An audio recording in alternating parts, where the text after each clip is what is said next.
Hello, Mrs. Thatcher. How do your jobs as a Prime Minister and as a mother compare?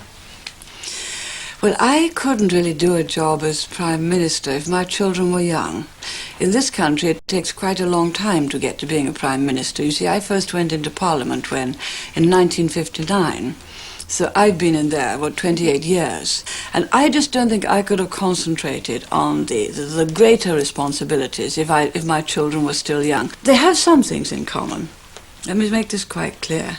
At home, you have to learn to live within the money you've got. You have to learn to budget. So you do with governments. And if you don't budget, if you borrow too much, you get into trouble. Your country gets into trouble. And if you borrowed too much at home, the family would soon be in financial difficulties. And, you know, people really tried to poke fun at this rather simple, straightforward belief of mine.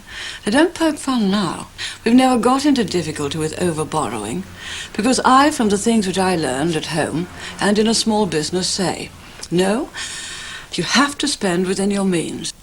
Do you think it's harder for a woman to get into politics? I think it is harder. It certainly is harder for a woman with a young family, because people would say, but you can't leave your home. I was lucky. My home is in London. The constituency I represent is in Greater London. And so when my children were 6, I was able to think, well, I'll try and go for Parliament. And I did, and successfully. But I was always at home every evening. What are you doing for women? How are you helping them? Well, we believe that women help themselves, and we're trying to get more and more opportunities for them.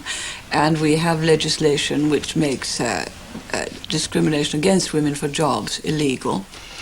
But you know, women are coming up and up, and they're taking much greater part in many of the professions than they used to. But we still have the same problem as you do. There are not enough women coming into politics. Mrs. Thatcher, you've been in power for as long as I can remember. Oh, isn't that nice? That's lovely. I've been Prime Minister for 8 years. How do other countries view Great Britain? I think at the moment they view Great Britain as having overcome many of her problems. We used to be called the sick man of Europe. We're not called that anymore. How do you perceive yourself, and how do you think other people perceive you? Oh, goodness me.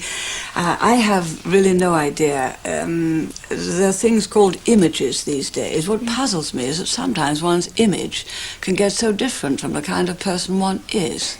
But I think it's for other people to say how they perceive one. I just try to be the same person. If you had more money for children in Great Britain, what would you spend it on? More money? I think most of us are very worried in this country by some things which happens to some children. Some are neglected, some are cruelly treated. And I think that that is the very worst thing which we have to face. What are you doing to stop these problems? Well, we have more police, we have social workers, we have something called neighbourhood watches, but it's not a thing which needs the help of government only. But we do say to people, look, the life of children is so precious that if you see or hear something which makes you think a child is being badly treated, then please let us know. And what happens to the children if something does happen to them? They are taken away from the people who are ill-treating them. They might go to what's called a foster mother, or they might go into a home which is run by social workers to look after these children.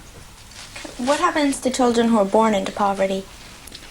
Well, we have something rather different from anything which you have. We have something run by government which is called a supplementary benefit system. And so if you have no income, then, in fact, you are able to get a house, and housing benefit is paid for you.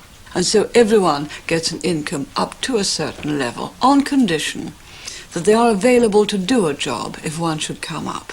How do you deal with troubled kids who turn to crime or who are homeless? It's a great worry, a very, very great worry. If they're homeless, they will come into care to be looked after by the local authority.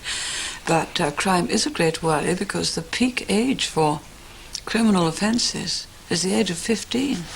In the end, you know, it's up to the person concerned whether they take to crime or whether they don't. And what government has to do is say, look, we can't make you be kind, considerate to one another. We can't make you good by legislation. But what we can do is to say that if you commit offences against your fellow citizens, against your fellow children, we will have quite tough sentences. It is a kind of world in which you should do as you would be done by. And what problems are there in the educational system? We're not very satisfied with our educational system, but we were finding that some of our children weren't coming out of school sufficiently able to read and write well enough, and sufficiently well versed in ordinary arithmetic and mathematics, and in wider general knowledge. And if everything happened as it should, then far many more young people would come out of school knowing certain basic things about language, about mathematics, certain basic things about science, certain basic things about geography and history. So they should really know how their lives fit into the background and really what kind of challenges which they have to take forward into the future. Okay, it's been said that you've got everything that you've set out to get. What are your priorities from here? Got everything that I've set out to get. Well, what are my priorities?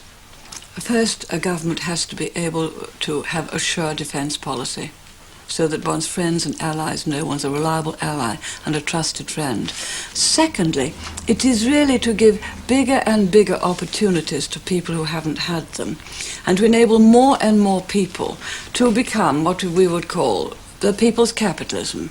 If you have some talent, some ability, if you want something a little different, it's up to us as a government to enable you to have a larger and wider choice, because that's what freedom's all about. So, Jamie, what did you expect from the Prime Minister, and what did you get? I think that she was a good interviewee. She answered what she wanted to say. I mean, if there was something that she didn't want you to know, she didn't say it. Yeah.